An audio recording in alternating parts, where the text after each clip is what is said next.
Welcome to the Hollywood Raw podcast. My name is Adam Glyn. Thank you guys for checking out the podcast and listening. This is our weekly rundown where we do the top 10 stories of the week. I'm usually joined by my buddy Dax Holt, but Dax is in Germany. I don't know what Jews go back to Germany, but Dax is doing that. He's gone for the month, but he is coming back. But I'm joined by my buddy John Campanelli, a comedian who performs all around the world. One of my good buddies. John, how are you? Good. Thanks for having me on. I Also, want to join on the podcast. Yeah, what were you saying? Sorry. I'm a little worried about Dax coming back from Germany. They're keeping a lot of people. It's hard to get back over overseas. You know what? Dax looks German, so I'm sure he'll do very fine over there. Okay. I hope they let him back in. I just hope they let him back in. I think he'll be okay. I don't think he has any mob ties. When he comes back, please don't bring any monkeypox back. Thank you, Dax. Thank you guys for listening. If you love this podcast, leave a review. It's the best thing you do to support this podcast. All you got to do is go to iTunes, wherever you listen to a podcast, go to search Hollywood Raw Podcast, go all the way to the bottom. It says leave a review. Do that. Say a few kind words, and we'll get into it. But we got some good stories today. We're going to start off with the number 10 story of the week, Olivia O'Brien. Yeah, I don't know who she is either. She's a singer, but she's more of a social media star. She comes out, she was on a podcast, and she says she briefly dated Saturday Night Live alum. It's crazy we have to call him an alum now, Pete Davidson. Yes, Pete took down another girl. She says, we broke up through text messages. He texted me and was like, I'm seeing someone else, so, I can't. That's what she says. He broke up with her via text message, and then I guess he left her to go to the girl from Bridgerton, Phoebe. And again, another girl that comes out that we know that Pete has dated. But Pete has actually responded, his team responded, saying there's absolutely no truth to this, saying that she was just a friend. What do you, basically they hung out a few times. That's what Pete's rep says. We know Pete. Is that right, John? Mm-hmm. What are your thoughts on Pete? I mean, he's a good guy, right? I know a lot of people hear stories about Pete Davidson. I've known Pete since 15 years old, maybe. I mean, I've known Pete for years. He's a good guy. I think that Pete's a good guy. I think this whole everything that's gone down with him, all the stardom, it's a little surreal. I wouldn't have thought that, because not because I wouldn't have thought that, for any bad reasons. Just he's just exploded, and people care so much about every little thing he does. It's weird to see what has kind of happened the last couple of years. It's wild. I mean, it's surreal. It's surreal. It is surreal. Again, it's maybe because we have a little bit closer ties to him. Yeah. Because, we've seen people pop. We've seen people pop, and we've seen people hit. This is a little bit different, Are you nervous about Pete? I think he's young, and I think he's impressionable. I think he's a good guy. I just think he's like a dude, So it's like, I think Pete will say he's worried about Pete, I think he's kind of almost said that publicly, So I don't look, I'm going to be honest with you. I actually think Pete could do better than Kim Kardashian. I don't believe that's a huge catch for him. So I'm not on board with the whole Kardashian thing, and that worries me a little bit. And I really don't want to say this; it's terrible, but there is this Kardashian curse with the men, and it worries me a little bit. And I think that I'm not very pro. I hate saying it, but I'm not super pro Kardashian the way that they go about things. So yeah, I'm a little worried about him with this. I thought him with Ariana Grande was amazing. I was like, oh wow, good, that was great. Ariana, that's hot. But I think, yeah, I'm a little bit worried about him, I guess, overall. But I mean, he's young, so it could go really either way, Yeah, no, and this is actually one of the reasons why I wanted John on the podcast. John is a comedian, performs all around the country. He's went on tour with Dane Cook, and also another thing about John. John, you probably don't want me to bring this up, but I'm going to because it's so interesting and I find it so amazing. John dated Jim Carrey's daughter for years. Jim Carrey. Yeah. So, which I think is one of the coolest things. I'm obsessed with Jim Carrey, and obviously you were in a real relationship with his daughter, and it was very serious. Mm-hmm. But through that, you got to hang out with Jim in very intimate ways. I mean, not sexually, but we get it. You got to hang out and see the real Jim and see him as a person, as a comedian. Yeah. How was that? I mean, how was Jim as a person when you got to hang out with him? Is it? Oh, he's great. Oh, yeah. I mean, he's just really funny. He's a really nice guy. He's really generous. He was a really good girlfriend's dad. You know, like he was the best girlfriend's dad. I'd been around, and not just because it was Jim Carrey, just because he was very he was good to me, you know. And I mean, yeah, you know, sometimes it was surreal. There were some moments where it was really, you know, it was fun and funny to be around him. He's just inherently the funniest person I've ever met in my entire life. It's just the truth. So tell me about that surreal moment. What was a moment for you that it got to be like, holy shit, I'm with Jim Carrey? You know, maybe more in the beginning, for sure. But I got over that, and then it was just, you know, it was my girlfriend's dad. And then there was moments where you're like, oh, but you know, like, I mean, there was one time early on in the relationship that is really funny. Because I'm going to things like, also, this is my girlfriend's dad, so I'm trying to impress him. I'm trying to, you know, be good to his daughter. So Tommy Davidson had a show he was doing at this place in Beverly Hills, and Jane is a musician, so he was like, oh, it's like a variety show, like, come, I want you to kind of sing on it. So she was going to go and do a couple songs, and so Jim was there, and when me and Jane get there, Jane goes, you know, backstage, and they brought me to Jim. So I go and sit down with Jim, and he was like, oh, you want anything to eat? And I was like, no, I'm all right. It was a little overwhelming, you know. So I'm sitting in the booth with him, and then Tommy is said something, and they put the spotlight on Jim for a second. So Jim started yelling out, and then the crowd looks and sees it's Jim, and they start applauding. And then it goes back to Tommy, and Tommy was like, no, no, no, no, no, you guys do not want to wake this motherfucker up. Can I curse something? Okay. You do not want to wake this motherfucker up. I'm telling you. And the crowd's applauding. And so Jim's feeding into it. And I'm sitting right next to Jim. The spotlight keeps going on him, and he's in a booth. And he's like, I'm telling you, you guys don't want to wake this motherfucker up. So here's the thing. I'm a performer as well. I'm a comedian. So you want to be able to hang. You want to not make it weird. But this wasn't a scenario where I went thinking like, hey, man, you might, you know, I was just going there. It's like my girlfriend's dad. I'd only met a few times, you know.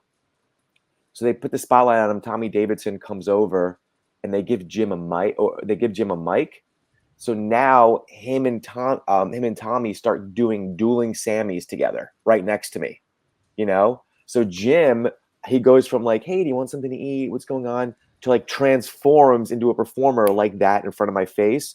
And for me, I was just like, whoa, you know, like it was just like, for me, it was like, I was now watching the performance. Like, dude, I'm really watching this happen. Like, he is a performer. And so they're doing dueling Sammys, and he's like really transforming. And as they start singing, he looks at me, and I was like, I wasn't even like in my body at this point. I was watching a performance. I wasn't sitting next to him anymore. I was watching the performance like I had bought a ticket. And he starts turning the microphone on to me. And I literally am frozen, going like, and I think he noticed that, and then he just kind of like, and then went back. And I was like, oh man, was that my moment to have like really shined? But I didn't even know what to do. So many things were hitting me at once. His performing is just so, it's just different. It was just to watch him transform like that. I was like learning watching him, and then he turned the mic on me, doing like this incredible dueling Sammy's impression, like, and I was just like, dude, I can't hang with this right at this moment. This is amazing. Like, I love it, dude. Jim Carrey is one of my favorite guys. We're going to talk more about him, but let's get to our number 9 story of the week. Tommy Fury, reality star related to Tyson Fury, the boxing legend, boxing champion. He's about to now fight Jake Paul at Madison Square Garden. This is a huge fight. Jake Paul's been calling him out for a long time now. They finally agreed to a fight come this August. But now Tommy Fury is saying that he was denied U.S. entry over family ties to crime boss. Well, he's saying he was getting denied access or entry to the U.S. What it's coming to is saying that it's because he's got some family ties to this mob boss. So the Fury's family relationship with this major Irish crime boss is basically what is keeping him from entering the U.S. Daniel Kinahan is the guy who helped found the MTK Global Boxing Promotions that previously repped Tyson Fury. This is Tommy's brother. He is accused of running a massive drug and firearms trafficking operation in Europe. wait, this guy's Tommy Fury's brother? Yes. Well, no, Tyson Fury Yeah, right. Tommy Fury Yes, yes, yes, yes, yes, yes. are brothers. Yes. Daniel Kinahan was basically a guy who repped Right. Tyson Fury. So because they have this tie, that and this guy's on the run, that it's hard for people like him to travel. And like, yeah, he's currently run from the authorities. There's a lot of money out for his arrest. But here's the thing: Kinahan is accused of some serious crimes with the Kinahan organized crime group. But as far as his work with the boxing promotion, it was legit and it was well respected in the boxing community. So we don't know right now if this fight is going to happen. Now, Jake Paul is using this to his advantage, saying, I talked to your lawyer, saying all you have to do is go to the embassy and talk to them, and they'll allow you to come to the U.S. I don't know if this is just playing into, as we know, into the sports world, is playing into making the sport bigger and better and more exciting, but that's what's going on. Are you excited for this fight to see Tommy Fury versus Jake Paul? I'm not super. I actually like, which we'll get to, I think, Logan Paul over Jake Paul to watch. But Jake Paul, to me, it's too much negative controversy, and he's always getting in stuff like this. And I know like a lot of people like watching that. So I know that, that's probably, that's why he's doing it, because we like salacious content. But not a big a fan when this stuff gets thrown into it, because, look, if this guy's tied to, if there's like a serious investigation going on with someone that's done like a lot of horrible things, I don't know, that to me is not, something I'm looking forward, you know what I mean? Like this story just sounds kind of dicey to me. And I know that's kind of like, that's more Jake Paul's thing, but yeah, I don't, not necessarily just because of the way it's going down. It is a wild story because we don't know the relationship between the Fury family and this guy Daniel Kinahan, who's got mob ties. From what we do know is he did have a legit boxing promotion, but it's affecting this guy making a lot of money. But it does add to the excitement. It is an interesting take on it, and I know Tyson was not talking about when he was doing interviews recently. So it's a weird situation. Jake Paul obviously is going to use it to his advantage, saying he's using this as a reason to chicken out. So there is some legitimacy to this story, and I will because this is a serious case. This guy, there's a lot of money out for this guy Daniel Kinahan's arrest. It's $5 million. So obviously it's the boxing world. They talk trash. Jake Paul will probably say, oh, he's a wimp. He's trying to chicken out of this fight. But I know there's a lot of people that have connections to this guy or having problems traveling right now because of this guy in the loose. That's kind of Jake Paul's MO. It's always to make the other guy look like he's, doesn't want to fight him or everyone's scared of him. He just creates this kind of like where he's this big tough guy that everyone's scared of. That's like his kind of MO. So it's like, did he pick him because he knew this was going to happen? And it's, it's a good way to get, and he knows these are guys that don't like being called out like this. So it just makes some would say it's good marketing, it's not my thing, but he's obviously, people there are people that kind of like watching this. So. All right. Our number 8 story of the week, Sam Asghari, or should we call him Sam Spears, the new husband of Britney Spears, has opened up about his marriage to the amazing Britney in his first interview since their June wedding. The actor appeared on Good Morning America in a segment that aired Wednesday to promote his forthcoming film, Hot Seat. Yeah, he's an actor. He's like a trainer actor, but he was in a Mel Gibson movie. So obviously they have to bring up the wedding, and he goes, the husband thing hasn't hit me yet. It was way overdue for us. We imagined this thing being a fairy tale, and it was. And we wanted to celebrate with, our loved ones, our close people. We wanted to just celebrate, and that's just what we did. Obviously, they want to celebrate their close ones. Their close ones is not the Spears family. Instead, it's Selena Gomez and some random celebrities. But, he also says that he's got to get used to wearing a wedding ring. I don't know. Is this guy... Do you think, obviously, as a guy, listen, and I say this respectfully, John, you dated Jim Carrey's daughter. Now this guy is marrying to Britney. Do you think it's actually going to benefit his career? I don't know. I don't know. I mean, maybe as people take their marriage more seriously down the road, it could be like, if he's in it for real, then maybe. I mean, I think if he's not in it for real, and then that, kind of it comes out, then I think that you'll become kind of a joke. But I mean, look, he's saying the right things, he's doing the right things. We haven't seen any signs that it's not, real. He's dealt with a lot. I mean, it's not even just because it's Britney Spears doesn't mean it's something that you just can do. Sometimes, if you have, and it's hard to deal with a lot of this, the baggage that's going to come with that. So the fact that he's been able to kind of persevere through that, and he's still saying these things, and she seems happy. I mean, it seems more and more like it could be legit. I don't know much about this guy. Obviously, you first hear it and you're like, who's this clown? Oh, this personal trainer who's like, people probably look at it as he's trying to act. If he was acting before her for a while, it's not fair to say that he's just trying to act now and exploit it. Like, people pop at different times. So it's like, I don't know. I haven't seen his work. I don't know enough about him, but I haven't seen anything negative from his end going through this. And I think people are trying to find ways to make it not legitimate, but they haven't yet, it seems. So, Yeah. I mean, look, he's putting up with a lot of stuff. It's not easy to deal with. Just because it's Britney Spears, just doesn't mean that all this baggage the average person can deal with. So it seems like so far, I mean, only time will tell is what I'm saying. But as of right now, I don't have an opinion one way or the other. He's saying pretty, I'm getting used to wearing a wedding ring. He's saying pretty basic things that people say, just kind of like, talking points or whatever. Well, I will say I feel like he handles the publicity, the attention very well. I mean, he goes to the gym every morning. He's got a very routine guy. Yeah. He's in shape, and there's always paparazzi there asking him, and he handles it in stride. He handles the paparazzi with grace. Yeah. He's mature about it. He doesn't give them too much. Like, he's nice about it. So I'm not getting I'm not getting an exploitation vibe from him. Now, we don't know. People change, but as of right now, they've been together for a minute. I'm just not seeing that objectively. That's actually right, though.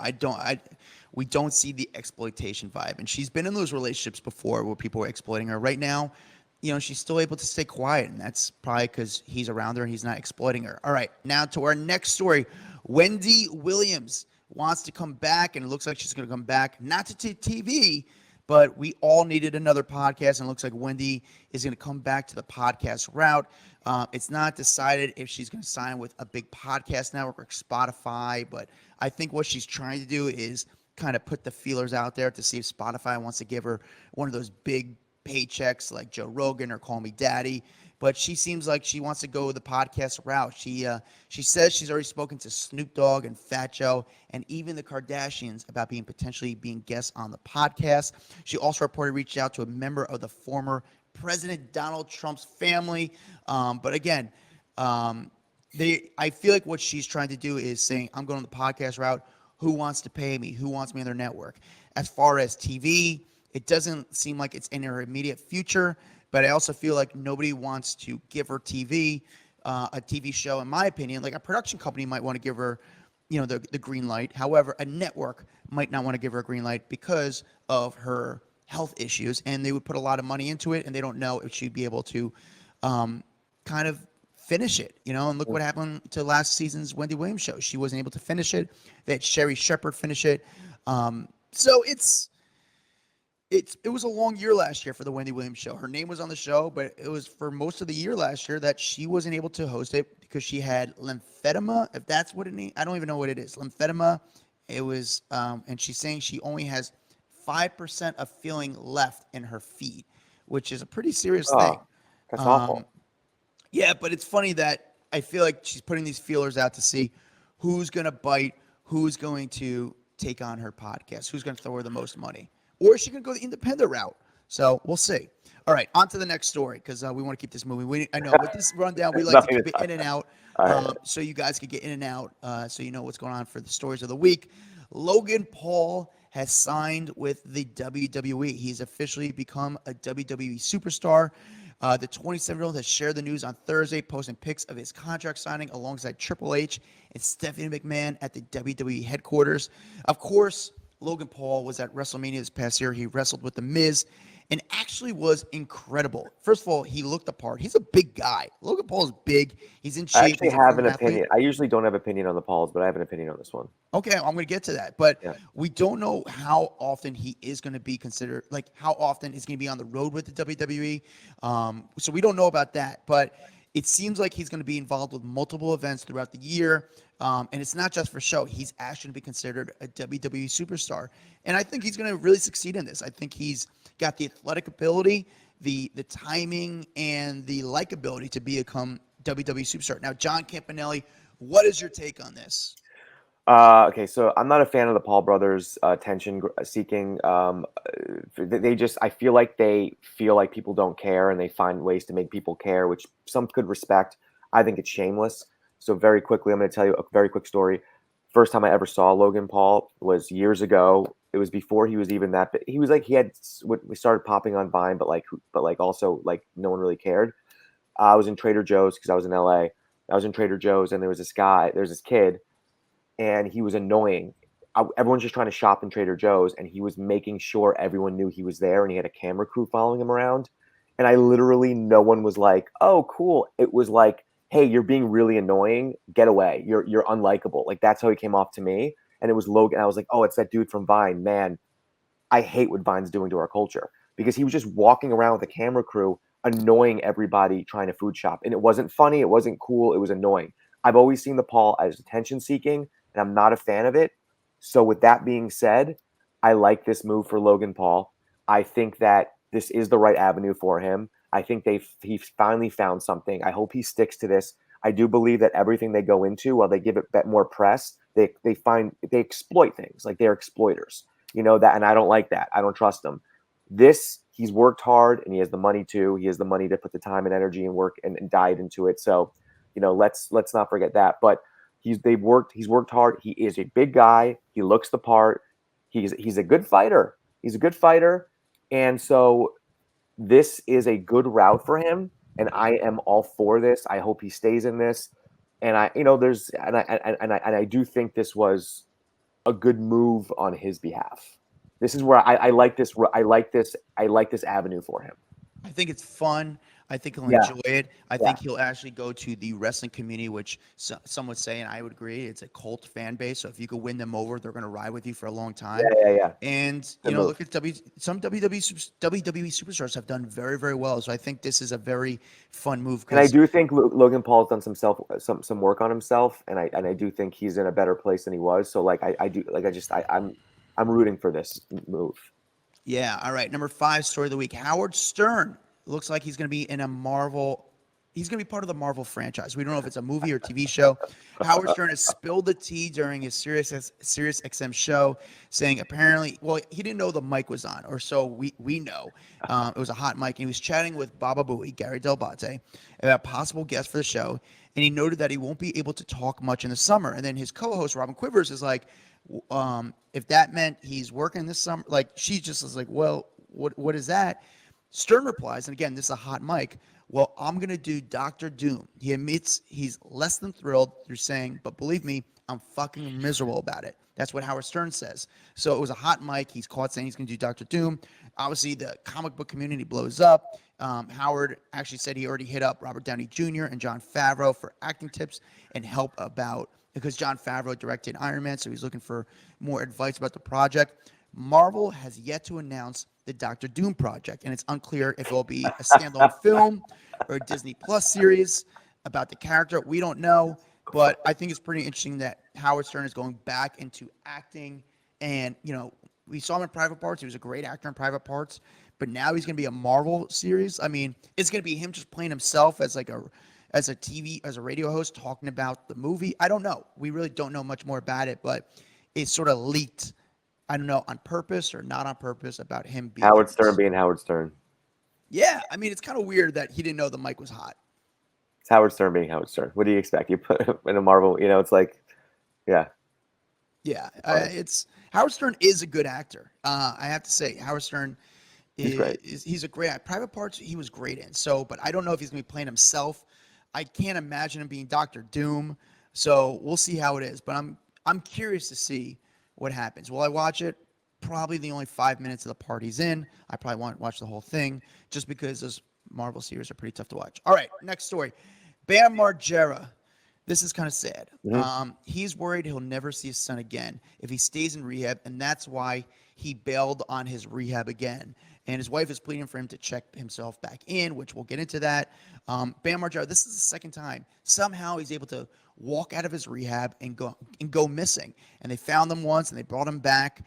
And I think that's really what destroys him, saying he's nervous that he's not going to be able to see his son Phoenix again. He's afraid he'll never get the chance to prove he's not a good father.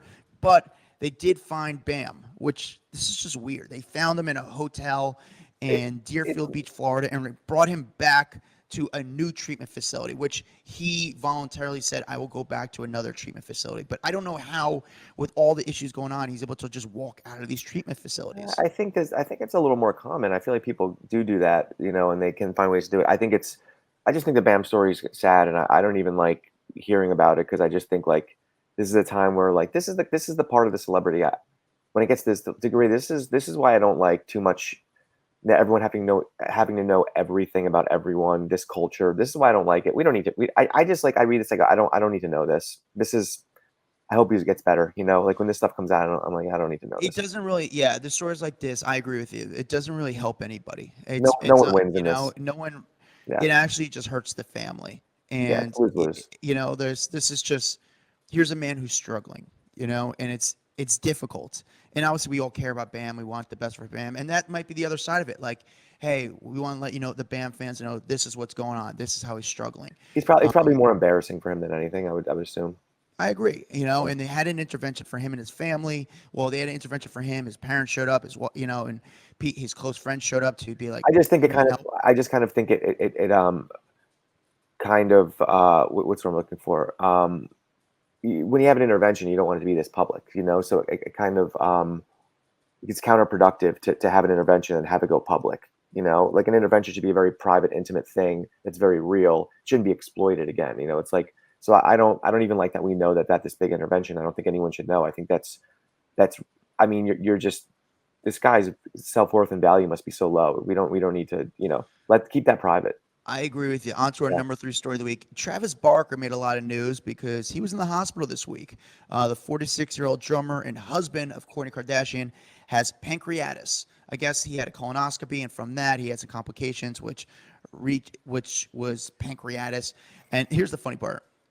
I mean, listen, Travis is doing better now, but Travis was sick. He had intense pain in the abdomen, and it really concerned him and Kourtney. A source told Entertainment Tonight. They called 911, and I was about to say 9/11. They called 911, and he was rushed to the hospital after speaking with Travis and running several tests. Doctors said Travis is suffering from pancreatitis. Who was the source? It's got to be the Kardashians. And of course. I mean, I think a lot of people did get nervous because he posted on Twitter saying, God save me, which, maybe was a little bit, is the title of Machine Gun Kelly's song. And Machine Gun Kelly was in the news this week. So we don't know if that was about him or is about Machine Gun Kelly. His daughter put out a post and then she deleted it about like prayers for my dad. So we thought it was more serious than it is. I do think he's going to be okay. This is anyone that gets in the Kardashian circle, man, it's just all drama all the time, airing everything out. It's all, you can't trust anything. It's like, why did they do? It's just, I can't stand this empire that they've built and all these men that who I like to, they're just bringing into it. Sorry. Yeah, it was actually pretty wild how much news this story got, and it was like, wow, Travis Barker's in the hospital. It's not wild because the Kardashians are pushing everything. That's what it is. I mean, I think a lot of people go to the hospital every day. I think I don't know. There was a lot of gas on this story, it felt like. And careful, and now we're hearing sources, so there's definitely some people pushing it, at least the angle of the sources. But it was a pretty big week for the Barker family also because Travis Barker's son, Landon, was basically seen with his new girlfriend, TikTok sensation Charli D'Amelio. They were seen holding hands. The relationship is obviously going to the next level. And, I mean, it's a good time to be a Barker. It was pretty nice. Even Shannon Moakler, Travis Barker's ex-wife, even posted saying, I hope you have speedy recovery. So it looks like he's going to be in the right place. He's getting to actually, I've met Travis a bunch of times. He's actually a very nice guy. Yeah. That's what I'm saying. But it was crazy how this story got big, but it's not so crazy when you think about who he's dating and the family he's married to now. Run. On to the number 2 story. This is a great video. Machine Gun Kelly was had a big week. He was doing concert at Madison Square Garden. His documentary came out, so he was doing a lot of press about this. And this is great. He's at his after party at Catch, which is a very exclusive, not exclusive, it's a nice restaurant in New York City. He's trying to get the crowd's attention. And you know how you get the attention? You tell people you take a spoon or a fork to a wine glass. He didn't have a fork to get their attention, so he took a champagne glass and smashed it against his head. Yes, and then all of a sudden has a huge wound and is bleeding all over himself. And how are you supposed to look cool after that? How are you supposed to look cool? You start to perform one of your songs and act like it's your best performance ever, like something like you're meant to do. It was such an uncool move. He's performing with blood all over his face. He didn't, people tried to help him out and give him clean towels because he was bleeding a lot. He didn't accept the towels. Instead, he just handled it like a rock star because it's such a rock and roll move and performed. Now, if you've been following this podcast for a long time, we have some very, very good fans. And actually, we have this private Facebook group. If you follow us on Facebook, actually, we're on TikTok, Instagram, Facebook. We have a private Facebook group where you kind of give you some inside tea. We broke a story thanks to one of our great fans that gave us this awesome video of Machine Gun Kelly at his concert. Now, the video became in the news and became a big story, but we had it here first hours before, and it's our video. We own the video. And Machine Gun Kelly was performing at Madison Square Garden. I guess there are some issues with his guitar tech. Machine Gun Kelly runs off the stage, tries to kind of attack his guitar tech. His bodyguard pushes him away and says, "Go back on stage." Machine Gun Kelly goes back on stage and collapses.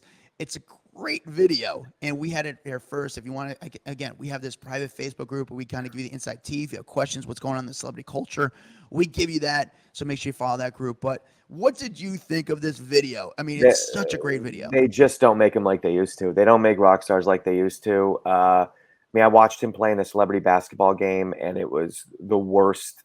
It was like, I was like, oh, this guy, it was just so bad, and it was like, I know that sounds weird, but like, they just don't make him like they used to, and it's like Machine Gun Kelly. It's like maybe more for him. It's Water Gun Kevin. Just maybe change a little bit to that.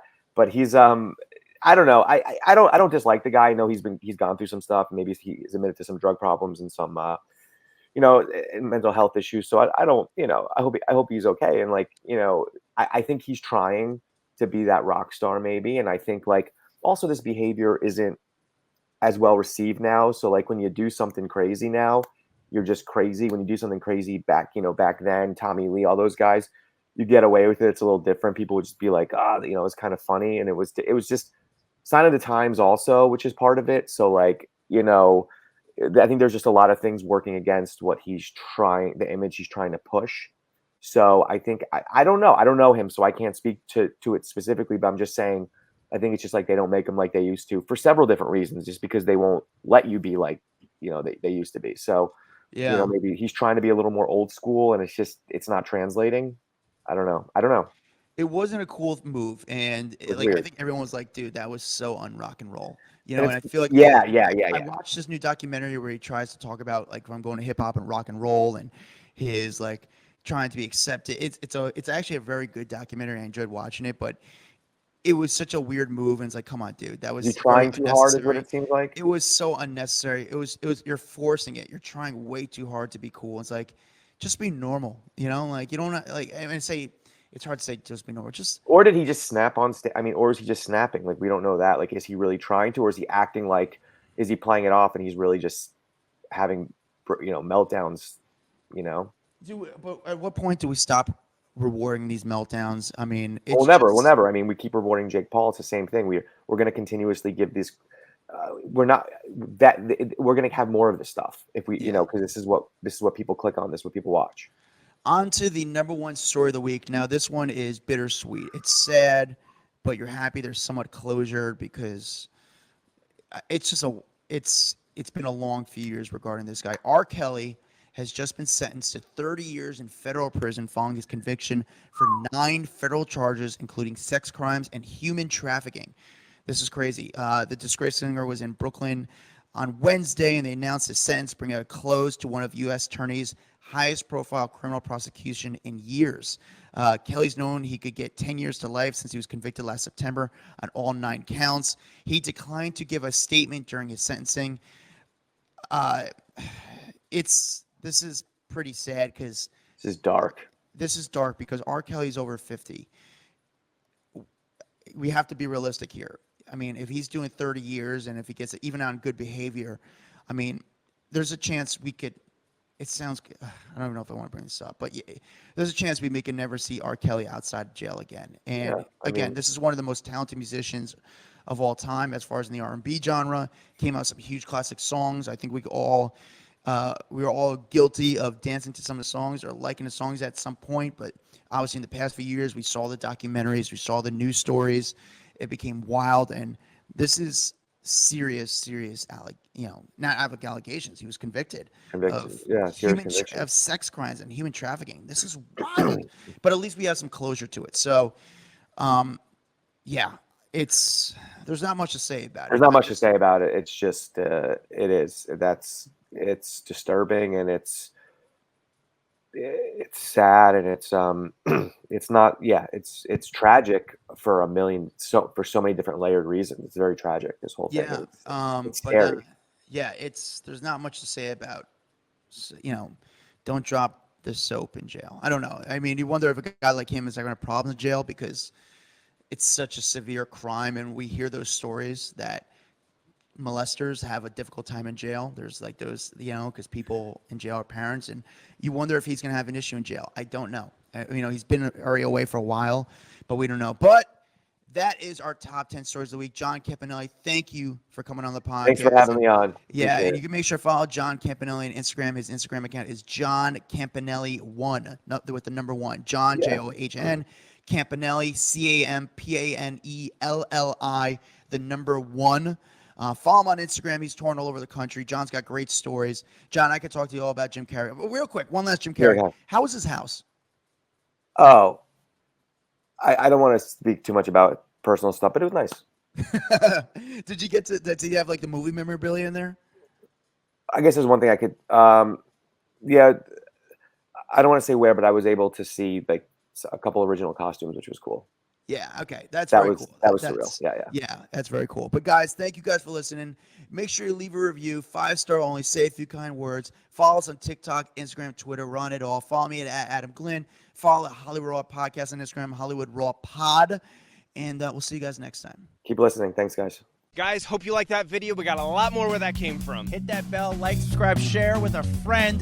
The best you do to support us is really doing that. And we really need the money because we need hair gel.